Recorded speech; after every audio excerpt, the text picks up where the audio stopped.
تاريخ أجدار آخر القبائل البونية في المغرب العربي. نروحوا إلى الصفحة، نروحوا إلى الكتاب، نروحوا إلى الصفحة 58 في البي دي اف. دقيقة. 50 في النسخة، في الطبعة تاع الكتاب، تحت عنوان ارتباط الكنعانيين بأرض المغرب القديم حسب اليوبيلات. في مصادر الأديان السماوية اليهودية والمسيحية وحتى الإسلامية نجد أن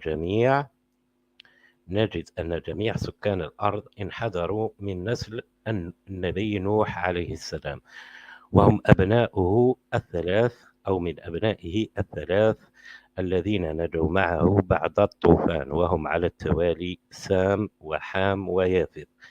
وقد أوحى الله إلى النبي نوح لكي يقسم الأرض على نسل أبنائه لكي يتم تعميرها من جديد بعد فناء سكانها. فقسم نوح الأرض بين بنيه، وأعطى لسام أراضي شبه الجزيرة العربية والهلال الخصيب، وأعطى لحام الأرض السمراء وهي إفريقيا، وأعطى ليافث الأراضي التي تلي البحر الأسود وهي أوروبا وأراضي آسيا الأخرى. فقد كان سام هو أبو العرب والعبرانيين، وحام هو أبو المصريين والكوشيين والليبيين والكنعانيين. أما يافث فقد كان أبو الشعوب الأخرى كالأوروبيين والمغول والأتراك وغيرهم. وكان لحام 4 أبناء وهم كوش أبو النوبيين النوبة، ومصرايم أبو المصريين،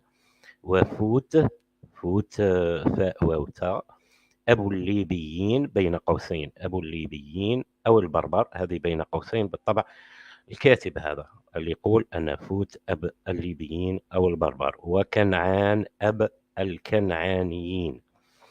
وقد هاجر حام وبنوه إلى الأرض المكتوبة لهم، خصوصا بعد وقوع ما وصفته التوراة بلعنة كنعان، وهي حين رأى حام عورة أبيه نوح عليه السلام وأخبر بها إخوته، فوقعت لعنة النبي نوح على ذرية كنعان بن حام.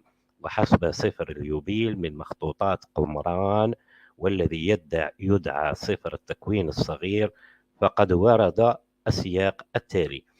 انتبهوا إخواني، أنا انتبهت هذه قصة اللعنة وصفة اللعنة وحكاية اللعنة هذه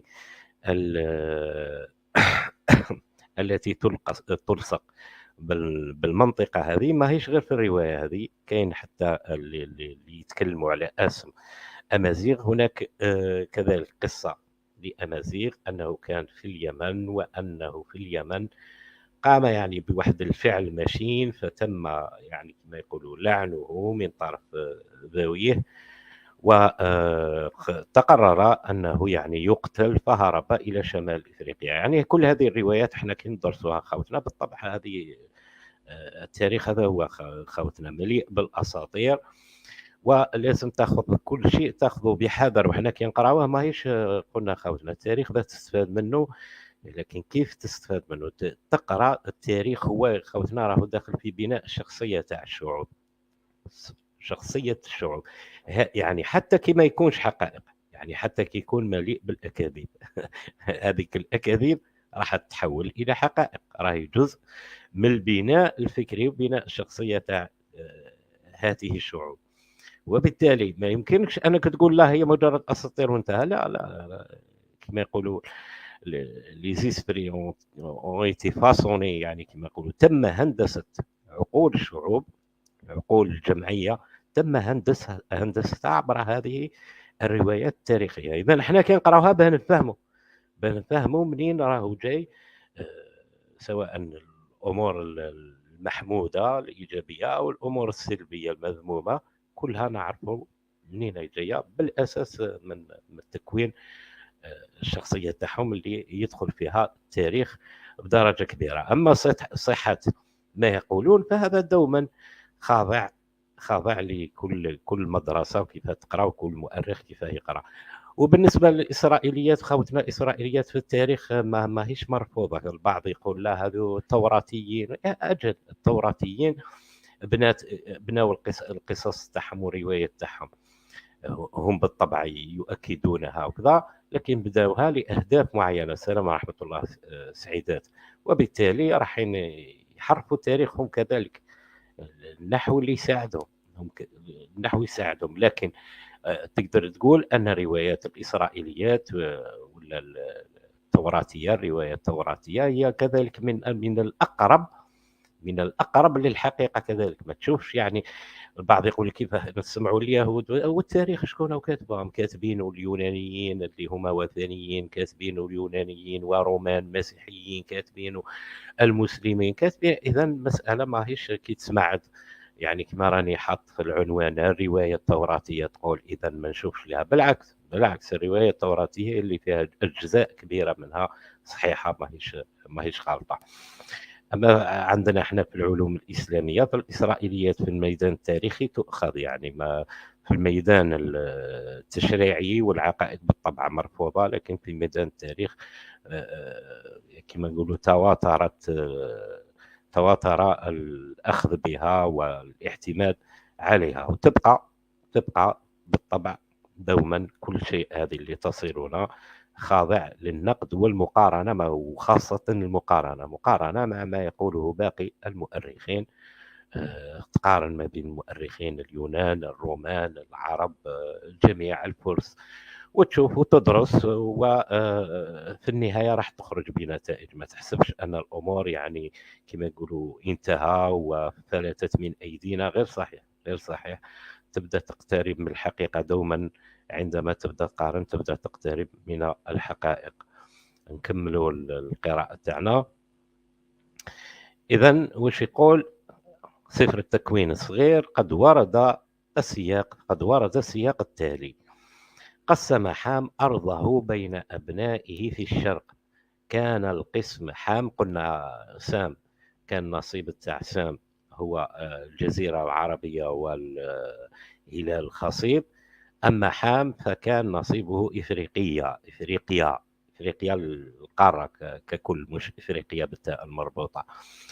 هنا نتكلموا على حام اللي هو من المفروض أبناؤه يسكن إفريقيا ويعمر إفريقيا هو وأبناؤه.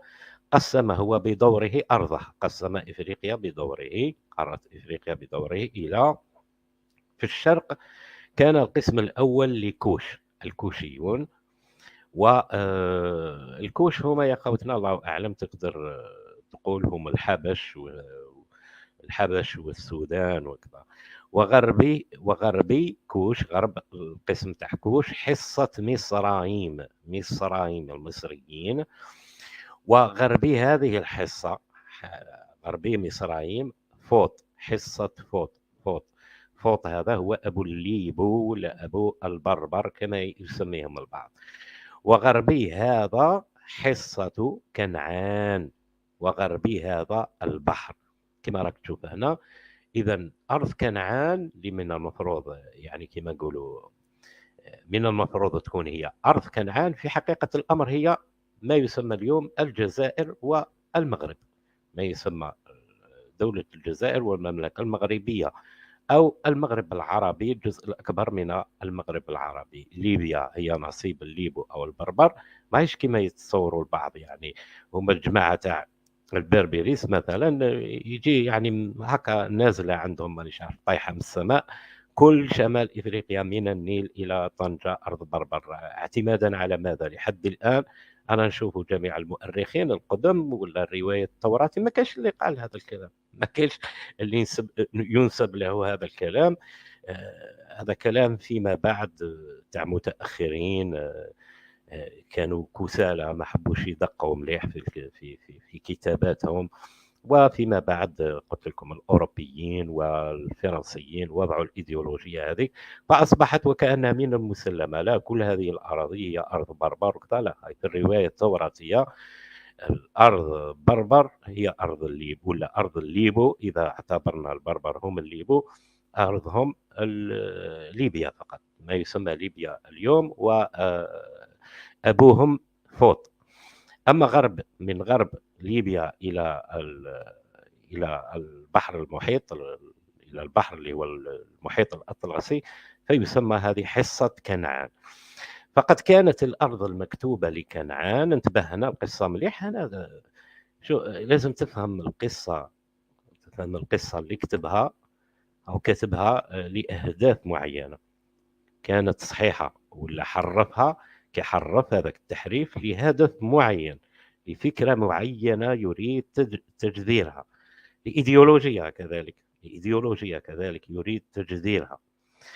هنا واش يقول؟ فقد كانت الأرض المكتوبة لكنعان محددة غرب أرض فوط أبا الليبيين وأرض كنعان، حسب هذا الوصف كانت تمثل فعلا الأراضي البونقية حتى المحيط الأطلسي.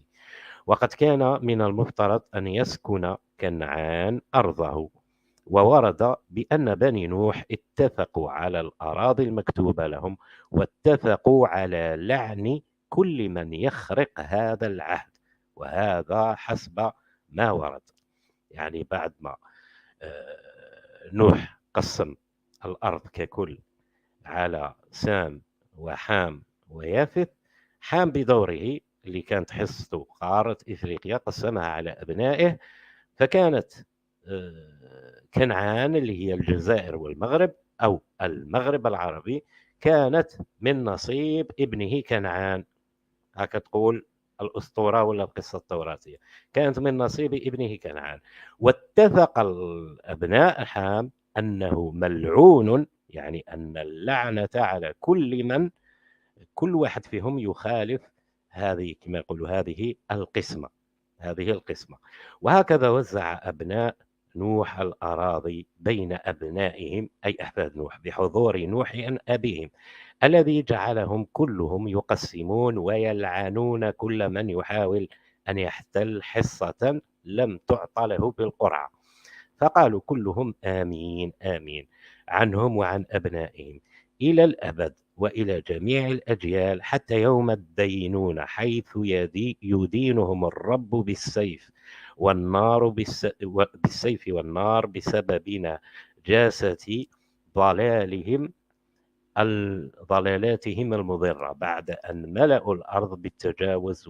هنا يقصد قبل الطوفان، يعني عقابا على البشرية، يعني الله سبحانه وتعالى، يعني هنا يقصد أن هذا القسمة كانت قسمة يعني إلهية، شريعة، وكأنه كما نقولوا زيرهم من الأول، كان طالق الإنسانية ثم زيرهم. هذه الرواية التوراتية بعد أن ملأوا الأرض بالتجاوز والدنس والزنا والخطيئة.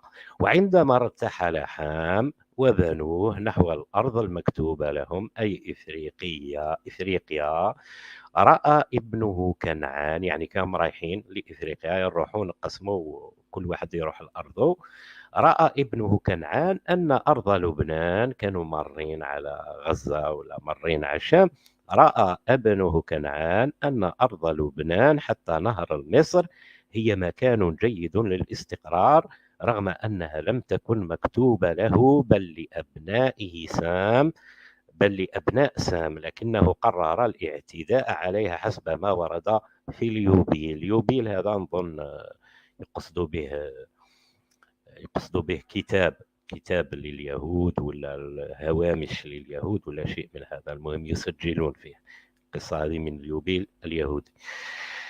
مضى حام مع أبنائه إلى الأرض التي تخصه والتي نالها حصة له في منطقة الجنوب، ورأى كنعان أن أرض لبنان حتى نهر مصر طيبة، فلم يذهب إلى ميراثه الواقع باتجاه الغرب قرب البحر مع الجزائر والمغرب، بل ظل في أرض لبنان من الشرق إلى الغرب، من شاطئ الأردن إلى شاطئ البحر. فقال له أبوه حام وشقيقاه كوش ومصرايم أقمت في أرض ليست أرضك، وما آلت إليك بالقرعة، لا تفعل هكذا، لأنك إن فعلت هكذا ستهلك في هذه الأرض أنت وأبناؤك وتلعنون كمتمردين، لأنكم تقيمون فيها بروح تمرد، سيهلك أولادك بسبب هذا التمرد، وتقتلع أنت إلى الأبد، لا تقم في مسكن حام،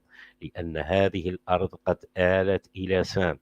لا تقم في مسكن سام، لأن هذه الأرض قد آلت إلى سام وأبنائه بالقرعة التي ألقوها. أنت ملعون وستكون ملعونا بين كل أبناء نوح بسبب اللعنة التي التزمنا بها حين أقسمنا بحضرة الديان القدوس ونوح أبانا، ولكنه لم يسمع لهم، بل أقام في أرض لبنان من حمات حتى مدخل مصر، هو وأبناؤه إلى هذا اليوم، لهذا سميت هذه الأرض كنعان. يعني كنعان اللي الآن معروفة، اللي هي الشام وفلسطين وكذا، في حقيقة الأمر مش هي اللي كان من المفروض تسمى كنعان، وإنما أرضنا نحن في المغرب العربي اللي كان من المفروض تسمى كنعان، وهي كانت قسمة، هي اللي كانت من حق كنعان، لكنه هو أقام في فلسطين لبنان والشام، المنطقة هذه، فسميت كنعان. بالتالي هذه الرواية هذه التوراتية خوتنا واضحة لماذا وضعت. هذه وضعت لتفسير ما وقع فيما بعد ما بين بني إسرائيل، يهود بني إسرائيل والكنعانيين وحربهم على الكنعانيين بأمر تحت راية نبيهم يوشع، يعني لأن الأرض حسبهم الكنعانيين اعتدوا عليها، وبالتالي لازم يسترجعها اليهود الإسرائيليين اللي هما ساميين، اللي هما من سام. وبالتالي فإن حسب روايات اليوبيلات اليهودية فقد حلت اللعنة على ذرية كنعان، لأنهم سكنوا أرضا لا تحل لهم، وتركوا أرضهم في شمال إفريقيا غرب أرض فوت. أرض فوت هي ليبيا، الذي استولى أبناؤه أي الليبيين البربر لاحقا على الأراضي المكتوبة لكنعان حتى المحيط. يعني كنعان كما راحش لأرضه اللي هي المغرب العربي، الجزائر والمغرب اليوم، الأرض هذه البربر راحوا سكنوها، اللي هما من المفروض البربر ولا الليبو من المفروض يقعدوا فقط، يقيمون في ليبيا فقط. عندما رأوا أن كنعان لم يرضى أنه يجي إلى الجزائر والمغرب، يعني تمددوا من ليبيا إلى نحو الجزائر والمغرب. لاحقا على استولى أبناء فوت لاحقا على الأراضي المكتوبة لكنعان حتى المحيط. ومما ورد نجد تأثير الرواية اليهودية على تبرير غزوهم لأرض كنعان وطردهم أبناءها منها، تحت عنوان نسب الأجدار من جرجيس بن كنعان. الأجدار قبيلة الأجدار من جرجيس بن كنعان. كنعان بن حام وفقا لسفر التكوين هو بن حام وحفيد نوح وأبو الكنعانيين، وأحفاد كنعان بحسب الكتاب المقدس العبري هم الصيدونيون، الحيثيون، اليبوسيون، الأموريون، الجرجاشيون، الحويون، العرقيون، السينيون، مش الصينيون، السينيون، الأرواديون، العماريون، الحماتيون، وذلك حسب ما جاء في سفر التكوين. وكنعان ولد صيدون بكره، اسمحوا لي هنا، وكنعان ولد صيدون بكره وحيفا واليبوسي والأموري والجرجاشي والحوي والعرقي والسيني والأزوادي والعماري والحماني. إذا صيدون هو الابن الأكبر عند كنعان حسب سفر التكوين. فإن نوح قام بلعن كنعان ونسله. اللعنة مذكورة في هذا السفر وتتعلق بسكر نوح وما صحبه من فعل مخزي قام به ابنه حام أبو كنعان الجدل حول سبب توجيه نوح لعنة على كنعان، في حين أن الفعل المخزي قام به حام، وما زال ذلك الجدل قائما بعد 2000 عام. يعني ما زالوا اليهود إلى اليوم التوراتيون إلى اليوم مختلفين من قام، يعني شكون اللي أخطأ، هل هو حام أم أبوه نوح. المهم القصة أنا هذه ما تهمنيش. نوح عليه السلام لا يخطئ خطأ هذا اللي راهم يتكلموا عليه. المسألة احنا نقراو فقط هما كيف راهم يوجهوا القصة هذه. أنجب كنعان بن حام عدة أبناء، بينهم جرجيس جرجاش بين قوسين الذي فر حفدته إلى شمال إفريقيا بعد طرد يشوع بن نون للكنعانيين من أرضهم. يعني بعد ما جاء يشوع وطردهم من أرضهم كنعان اللي هي فلسطين والشام، اللي من المفروض كان من النهار الأول ما يسكنوهاش، اليوم من النهار الأول اعتادوا يسكنوها حسب ورد الرواية دوما. فطردهم يعني راحوا للأرض التي كان من المفروض النهار الأول يروحوا لها. وقد سبقهم أبناء جلدتهم من تجار البحر الفينيقيين إلى هناك عام 1200 قبل الميلاد، بينما أبناء جرجيس بن كنعان تم تهجيرهم إليها بعد ذلك. ومن الجرجيسيين ينحدر أجدار بني قطبين ببلاد المغرب القديم تحت عنوان هجوم النبي يوشع بن نون على أرض كنعان. استمرت لعنة كنعان تطارد بني كنعان الذين سكنوا في أرض سام دقيقة الذين سكنوا في أرض سام، فقد طردهم النبي يوشع بن نون من أرضهم، وقد كان من أبناء بني إسرائيل وتلميذا من تلاميذ كليم الله موسى عليه السلام، وذكره الله تعالى في القرآن غير مصرح باسمه في قصة سيدنا موسى والخضر، وذلك في قوله تعالى وإذ قال موسى لفتاه، وقوله فلما جاوزوا قال لفتاه، وثبت في الصحيح برواية أبي بن كعب رضي الله عنه عن النبي صلى الله عليه وسلم من أنه يوشع بن نون. وقد دخل بنو إسرائيل إلى أرض فلسطين لأول مرة بعد خروجهم من فترة التيه على يد نبي الله يوشع بن نون، الذي يعد أول من فتح بيت المقدس. ذكر ابن كثير في كتابه قصص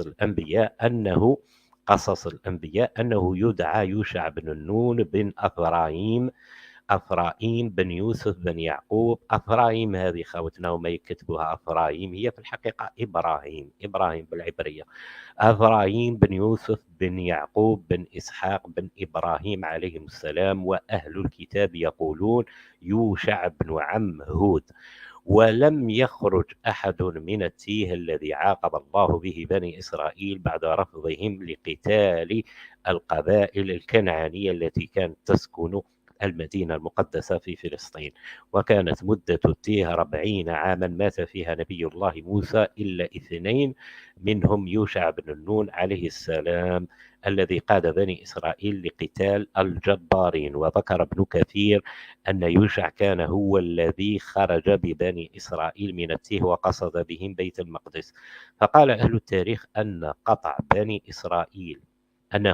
ببني إسرائيل نهر الأردن وانتهى إلى أريحة، وكانت من أحصن المدائن سورا وأعلاها قصورا وأكثرها أهلا، فحاصرها 6 أشهر. ثم إنهم أحاطوا بها يوما وضربوا بالقرون يعني الأبواق وكبروا تكبيرة رجل واحد، فتفسخ سورها وسقط وجبة واحدة، فدخلوها وأخذوا ما وجدوا فيها من الغنائم، وقتلوا 12 ألفا من الرجال والنساء، وحاربوا ملوكا كثيرة. ويقال إن يوشع ظهر على 31 ملكا من ملوك الشام.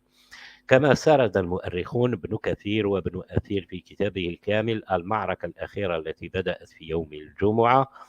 المهم ما تهمناش هذه، يهمنا قومنا كنعانيون اللي حسب الروايات التوراتية ملعونون. وذكر البخاري ومسلم في صحيحهما قال رسول الله صلى الله عليه وسلم غزا نبي من الأنبياء صدق رسول الله. دقيقة نروحوا المقاطع اللي تهمنا.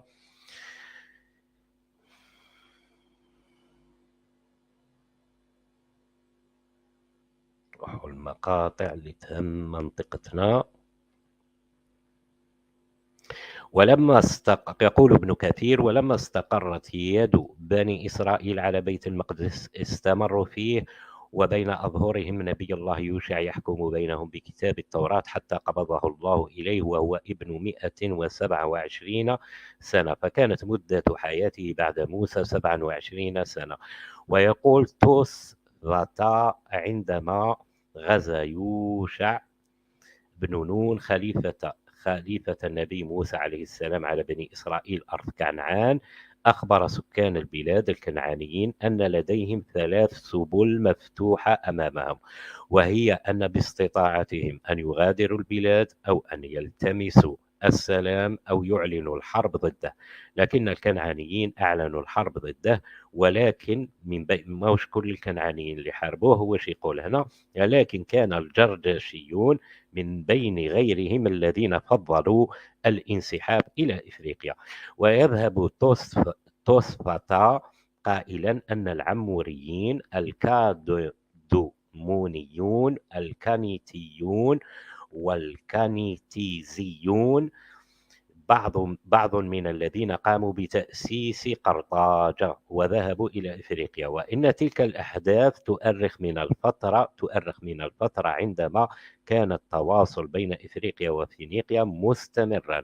وإن الأسماء جرجاش وكيناز عادة ما تقابلنا في النقوش القرطاجية، ويقال أن سبع قبائل كنعانية انسحبت إلى أرض إفريقية طوعا، يعني دون أن تدخل في الحرب ضد يوشع عليه السلام. وقد تم العثور على نقش مكتوب باللغة الفينيقية موجود قرب مدينة تيجي سيس عين البرج في نوميديا بالقرب من قسنطينة الجزائرية. وقد اكتشف ذلك النقش أخيرا، حيث يقول، يعني عبارة النقش هذاك وش تقول: إننا خرجنا من ديارنا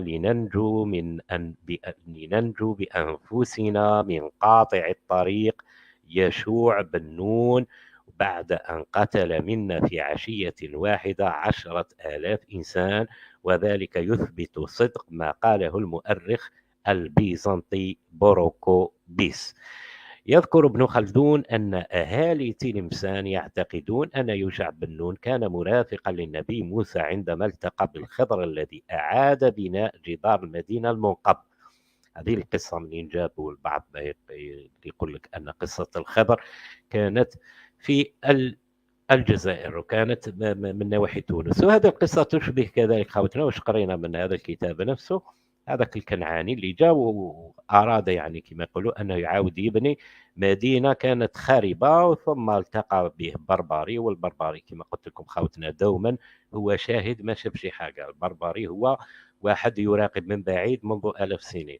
بربري قالوا هناك يعني كنعانيون قبل كذلك جاءوا وعودوا بناوا المدينة هذه، ثم صرنا معهم مشاكل يعني تقريبا نفس القصص يعني تتعاود، نفس القصص تتعاود خوتنا، تعاود قادر قصة واحدة تلقاها مروية بعدة صيغ 20 أو 30 مرة في التاريخ، وهي في الحقيقة نفس القصة يعيدونها لإنتاج نفس الفكرة، لتوريث نفس الإحساس، نفس عندما التقى بالخضر الذي أعاد بناء جدار المدينة المنقض.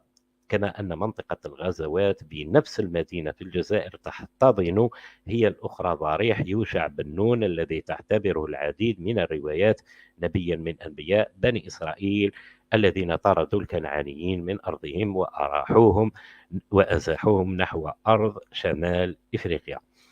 تحت عنوان دخول البونيون أرض المغرب بين الرواية الغربية والإسلامية.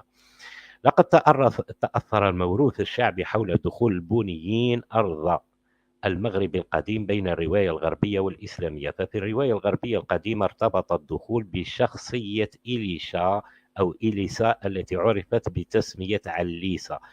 هذا الاسم خوتنا مازال موجود إلى اليوم، مش عليسا، مش بالتأنيث، بالمذكر علوش. علوش خوتنا ربما البعض راح يسمعني الآن يضحك. علوش هو نفسه اسم أوليس. أوليس هذيك أسطورة أوليس، أسطورة تاع أوليس، الأسطورة اليونانية. يعني أوليس هذيك الأسطورة قصة إيليس شبيهة بقصة عليسة كذلك.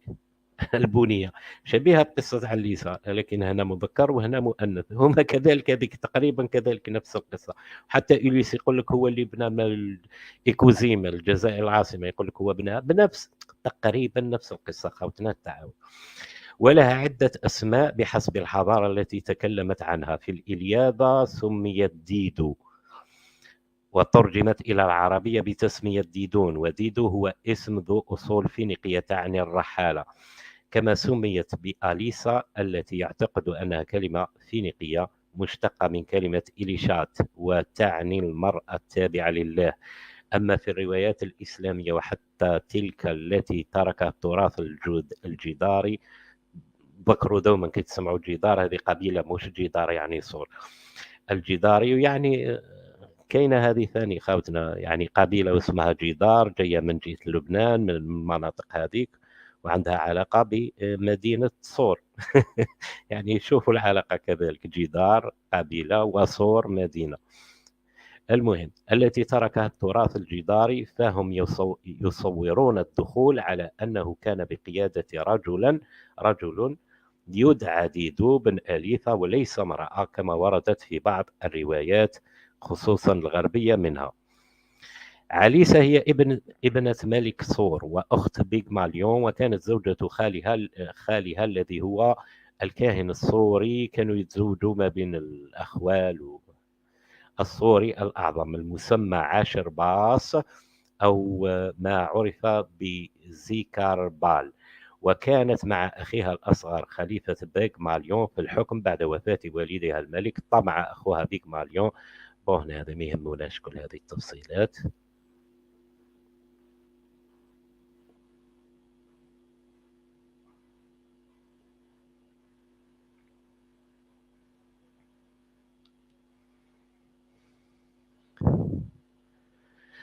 وش يقول هنا؟ ومن الهاربين من مدينة صور والمرافقين لعليسة تأسست قرطاج، فبدأ أتباعها بالحفر لوضع أسس مدينة جديدة قرط حدشت، أي القرية الحديثة في اللغة الفينيقية.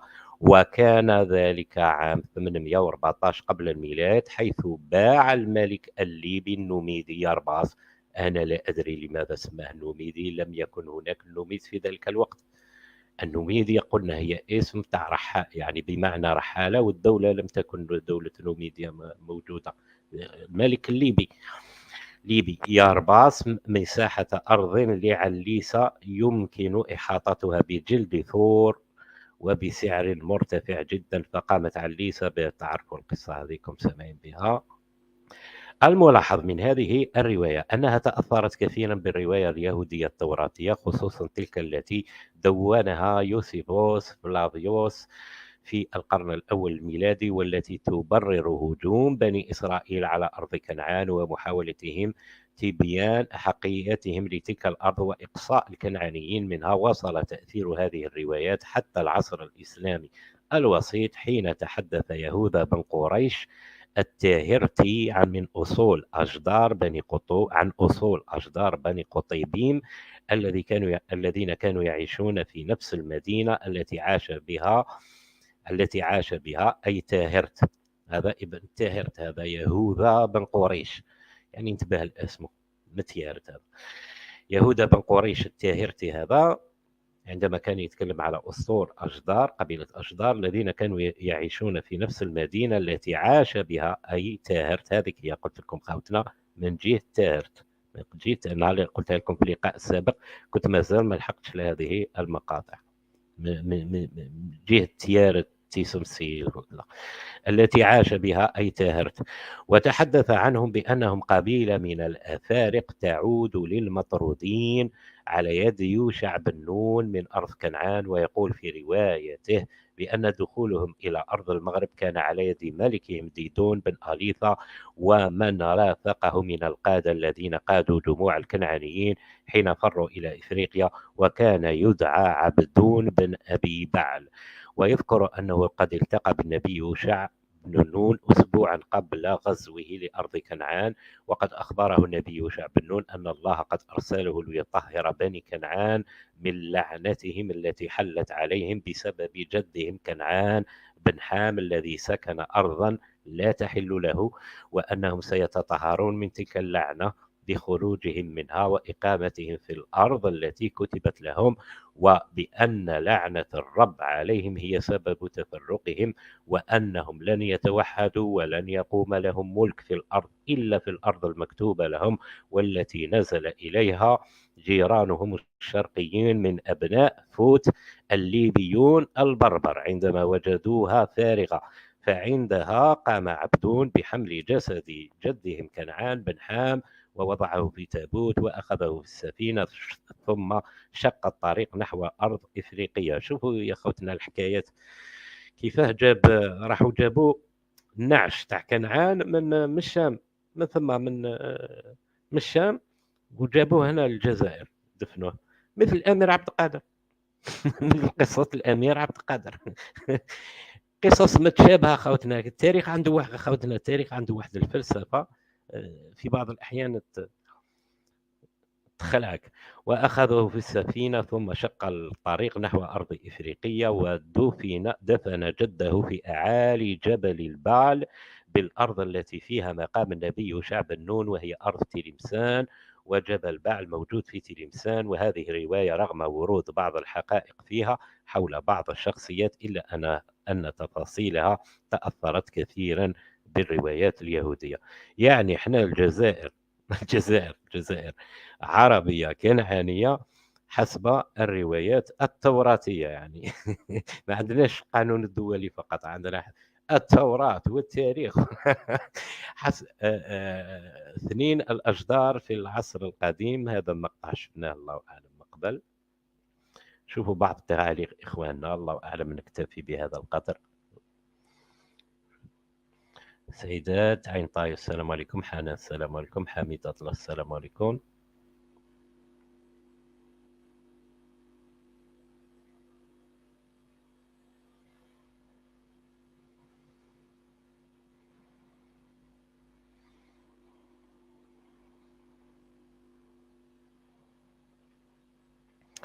انت ماشي مربي كمال بن، كمال بن، انت عندك ربما عامل ملي كتبع فيا، لكن التربيه ما حبيتش تربى. واش راح نقول لكم؟ مشكلتكم انتوما ماهيش مشكله عدم الاطلاع ولا ما تثقفوش ولا هذيك مساله بعيده بزاف. مشكلتكم لازم ترباو مع الاول ومن بعد نبداو نناقشوكم. هاك شوف كيف، شوفوا كيف يبدا لك.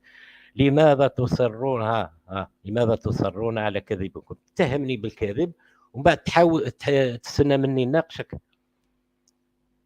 اللي يسأل هكا، اللي يناقش بهذه الطريقة، لماذا تصر؟ ما ناش نكذبوا. وهنا راني نقرا، هنا قلت راني نقرا في كتاب، هذا هنا راه كتاب كاين ملايين الكتب.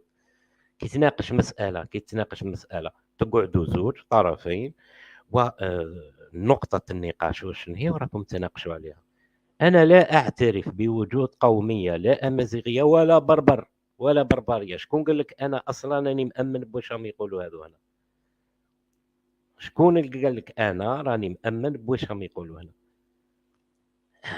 انا نقراو هذه فيها اجزاء صحيحه، فيها اجزاء خاطئه. انا حوسوا نفهموا كيف. لازم لي نسمع انتوما كيف دايرين، انت النوع كيف داير.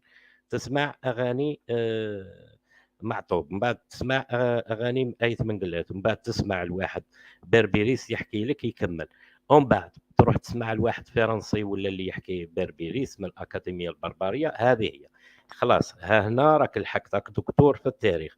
ومن بعد اللي يجي يحكي لك حكايه تشبه الحكايات اللي مضاري تسمعهم على هذا، او وقيل هذا راهو متفق معنا كذا. ومن بعد غير يبعد شويه، لا انتم كاذبين وكذا. انتم هكا دايرين، انا ماشي هكا داير. أنا نقرأ الكتب العربية والإسلامية، نسمع اليوناني واش يقول، نسمع الروماني ونقارن ونشوف ونحاول نحلل، نشوف الرواية التوراتية، نشوف الرواية اليونانية، نشوف الرومانية، نشوف الألسن الناس كيفاه داير. مسألة تصرون على الكذب، تصرون على الكذب. نبلوكيك لأنك ما تعرفش تناقش. لا ماهيش قصص، راني بلوكيتك، لكن ماهيش قصص ألف ليلة وليلة. شمال إفريقيا يتكلم عربي. هل أنت الآن ناقشتني بكاش لغة أخرى بخلاف العربية؟ ألف ليلة وليلة واش نتوما راكم عايشين فيه، هو اللي ألف ليلة وليلة. حنا رانا عايشين الواقع، مش ألف ليلة وليلة. ألف ليلة وليلة واش نتوما راكم مقتنعين به وراكم ماشيين به، اللي ما اكزيستيش. أنتم ما تقدرش دير لايف باللغة اللي راك تهضر عليها، لازم دير لايف باللغة العربية، دير منشورات باللغة العربية، تتكلم مع الآخرين باللغة العربية باه تقدر تكون. وتجي تتهمني أنا باللي أنا ألف ليلة وليلة. يا ألف ليلة وليلة واش أنت راك عايش، ماشي أنا اللي راني نستنى في أكاديمية ولا محافظة سامية تكتب لي تاريخ ولا تصنع لي لغة. أنا راني نقرا دوكا، واش نقراو كتاب تاريخ؟ أنا واقع تاعي نروح نقرا في كتب تاريخ. يعني أنا راني الماضي خلاص فريتها معاه، والحاضر أو قدامك، والمستقبل لي كذلك. أنتم اللي ألف ليلة وليلة. لأن ألف ليلة وليلة حنا كي نقراو كتب ألف ليلة وليلة نشوفوا بساط الريح ونشوفوا هذوك الجن والعفاريت، ومن بعد نضحكوا ونقولوا هذه قصص عمرها لا صرات، ماهيش تاريخ. هذه ألف ليلة وليلة. أنتم اللي هكا، اللي نسمعوكم ولا تسمعوا روحكم ولا تتخيلوا، ومن بعد تفكر باللي ما تكزيستيش. هذه ما تكزيستيش.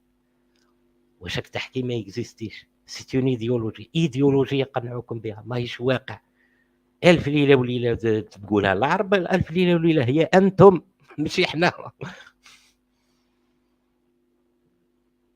شكرا الأخت سونالي.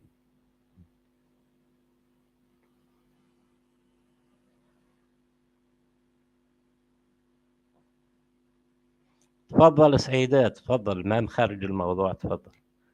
المهم يكون سؤال بطريقة.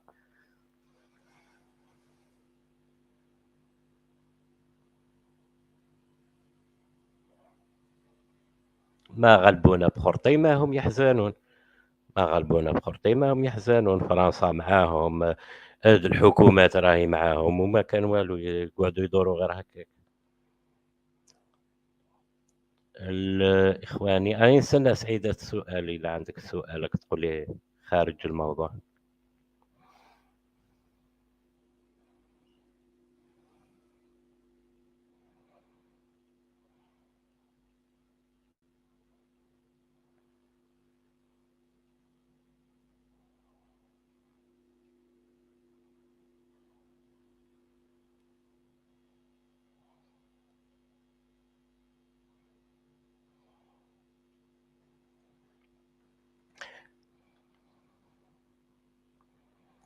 سعيدات قال لك مقتل بوضياف، واش به مقتل بوضياف خويا؟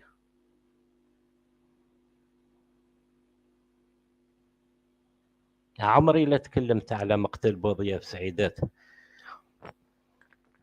انت بحثت عليه تريدني أن نتكلم على مقتل بوضياف، ولا كنت حاسب عندي فيديو على مقتل بوضياف وما لقيتوش؟ لا ما عندي حتى فيديو على مقتل بوضياف، لكن واش تحاول تفهم على مقتل بوضياف؟ إلا كاين أمور نقدروا نتكلموها ولا نعرفوها ما كاين حتى إشكال.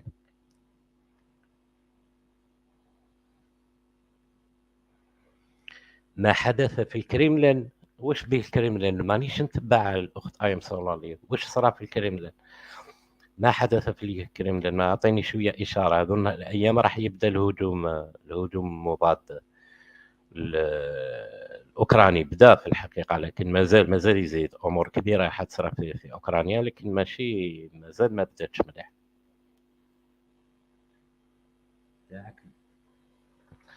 سعيدات قال لك لو أنه ما هاجر إلى المغرب.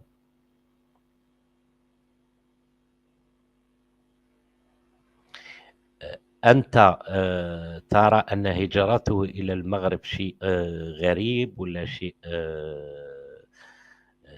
ولا شيء غير عادي؟ ما فهمتش. هجرته إلى المغرب تقصد عندما ما تفاهموش هنا في وقت بومدين، وقت بن بلة وراح؟ تقصد أنه كي راح المغرب ما فهمتش يعني. من المفروض يروح المغرب؟ يعني هما كانوا من الأول المغرب، هما كانوا في وجدة. غالبية تاع الجيش كان في وجدة، لكن الأقرب للثورة هو المغرب، يكذب عليك. الأقرب للثورة والثوار هو المغرب بالطبع. كي ما يتفاهموش يروحوا عنده. بن بلة كان ثما، بو مدين كان ثما، بو تفليقة كان ثما، مش غير بوضياف اللي كان ثما. سبب مقتله هو باين، انه كان ضد السياسات تاع كاع، كان ضد الجميع. هذه هي سبب. باه نسهل عليك، لانك راك عارف باللي كاين امور ما نقدروش نتكلموها ولا نفصلوا فيها، لكن وحدك تفهمها. سبب مقتل بوضياف هو سبب التسعينات، هو نفسه سبب العشريه. هذا نقولها لك، هو نفسه سبب العشريه. الاسباب التي ادت الى اغتيال المرحوم بوضياف رحمه الله هي نفسها الاسباب التي فجرت العشريه السوداء، ولا ازيدك عن هذا. يعني هاي باينه. وهو نفسها الأسباب اللي اندارت على جالها التعددية، ونفسها الأسباب اللي اندارت عليها 5 أكتوبر. نفسها الحكاية كلها مترابطة. نفسها هي نفسها، مش مترابطة فقط.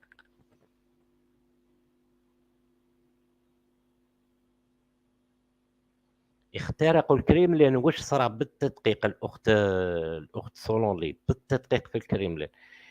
هي خاوتنا، هي روسيا واش راح نقول لكم؟ روسيا روسيا واوكرانيا راهم داخلين. تكلمنا من قبل خاوتنا، انا قلت من قبل ما حبش يسمع لي بوتين فقط. ما كاع واش يحدث حكيته لكم من قبل ما تبدا الحرب. حميد اطلس او اعطاك سعيدات، او اعطاك الاجابه. حميد اطلس اعطاك الاجابه. السبب كله انه شعب واحد يحكموه نظامان. هذه هي.